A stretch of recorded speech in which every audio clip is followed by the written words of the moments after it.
ആദായ നികുതി നിയമം ലഘൂകരിച്ച് രാജ്യത്ത് പുതിയ ആദായ നികുതി ബില്ല് കൊണ്ടുവരുമെന്ന് കേന്ദ്ര ധനമന്ത്രി നിർമ്മല സീതാരാമൻ ബജറ്റിൽ പ്രഖ്യാപിച്ചിരിക്കുകയാണ്. ബില്ല് അടുത്ത ആഴ്ച പാർലമെന്റിൽ അവതരിപ്പിക്കും. പുതിയ ബില്ല് നികുതി വ്യവസ്ഥയിലെ മാറ്റം വ്യക്തമാക്കുമെന്നതാണ് ബജറ്റിലെ സുപ്രധാന പ്രഖ്യാപനം. ലോകത്ത് അതിവേഗം വളരുന്ന സമ്പദ് വ്യവസ്ഥയാണ് ഇന്ത്യയുടേതെന്ന് ധനമന്ത്രി ബജറ്റ് പ്രസംഗത്തിൽ പറഞ്ഞു. 6 മേഖലയിലാണ് ഈ ബജറ്റ് ഊന്നൽ നൽകുന്നത്. ഇന്ത്യ പോസ്റ്റിനെ രാജ്യത്തെ വലിയ ലോജിസ്റ്റിക് കമ്പനിയാക്കി മാറ്റുമെന്നും രാജ്യവ്യാപകമായ 1.5 ലക്ഷം പോസ്റ്റ് ഓഫീസുകൾ വഴിയാകും പദ്ധതി നടപ്പാക്കുമെന്നും നിർമ്മല സീതാരാമൻ ബജറ്റ് പ്രഖ്യാപനത്തിൽ പറഞ്ഞു. പട്ടികജാതി പട്ടികവർഗ വിഭാഗത്തിൽ വരുന്ന വനിതാ സംരംഭകർക്ക് 2 കോടി വരെ വായ്പ നൽകും. പ്രഖ്യാപനം 5 ലക്ഷം സ്ത്രീകൾക്ക് പ്രയോജനപ്പെടുമെന്നും ധനമന്ത്രി പറഞ്ഞു. കൂടാതെ ടൂറിസം മേഖലയിൽ കൂടുതൽ തൊഴിലവസരം ഒരുക്കുമെന്നും ഹോം സ്റ്റേക്കായി മുദ്രാ ലോണുകൾ നൽകുമെന്നും പ്രഖ്യാപനം. സ്വകാര്യ പങ്കാളിത്തത്തോടെ 50 ടൂറിസം കേന്ദ്രങ്ങൾ ആരംഭിക്കും. വിദ്യാഭ്യാസത്തിനായി പുതിയ കേന്ദ്രം സ്ഥാപിക്കുമെന്നും ഇതിനായി 500 കോടി വകയിരുത്തി.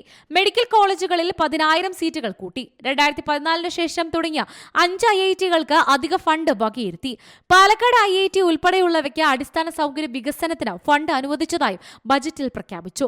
അടുത്ത വർഷത്തെ IIT, IISc ഗവേഷണത്തിനായി 10,000 PM research scholarship നൽകും. സ്റ്റാർട്ടപ്പിൽ 27 മേഖലകൾ കൂട്ടിയെന്നും ബജറ്റിൽ പ്രഖ്യാപിച്ചു. അതേസമയം ബജറ്റിലെ സുപ്രധാന പ്രഖ്യാപനത്തിൽ ചില വസ്തുക്കൾക്ക് വില കുറയുകയും ചിലതിന് വില കൂടുകയും ചെയ്യുമെന്ന് ഉറപ്പായി കഴിഞ്ഞു. മൊബൈൽ ഫോണുകൾക്ക് വില കുറയും. മൊബൈൽ ഫോൺ ബാറ്ററി ഉൽപാദനവുമായി ബന്ധപ്പെട്ടുള്ള നികുതി കുറയ്ക്കുന്നതോടെ ഫോണുകൾക്ക് വില കുറയുന്നത്. 36 ജീവനരക്ഷാ മരുന്നുകൾക്കും വില കുറയും. ക്യാൻസർ, അപൂർവ രോഗങ്ങൾക്ക് ഉൾപ്പെടെ ഉപയോഗിക്കുന്ന ജീവനരക്ഷാ മരുന്നുകളുടെയും കസ്റ്റംസ് ഡ്യൂട്ടി ബജറ്റിൽ കുറച്ചതോടെയാണ് ഇവയുടെ വിലയിലും കുറവുണ്ടായത്. EV ബാറ്ററികളുടെ വില കുറയും. ഇലക്ട്രോണിക് വാഹന വിപണിയിൽ മുന്നേറ്റം ലക്ഷ്യമിട്ട് പ്രഖ്യാപനങ്ങൾ ഉണ്ടായ സാഹചര്യത്തിലാണ് ഇവയുടെ വിലയിലും കുറവുണ്ടായിരിക്കുന്നത്. സിങ്ക്, ലിഥിയം അയൺ ബാറ്ററി, ചെരുപ്പ്, തുകൽ, വൈറ്റ് ബ്ലൂ ലെതർ എന്നിവയുടെയും വില കുറയും.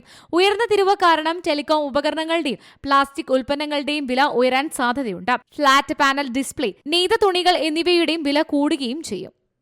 മലയാളം ന്യൂസ്, ഡൽഹി. പുതിയ വാർത്തകളും വിശേഷങ്ങളും ഇനി വിരൽ തുമ്പിൽ.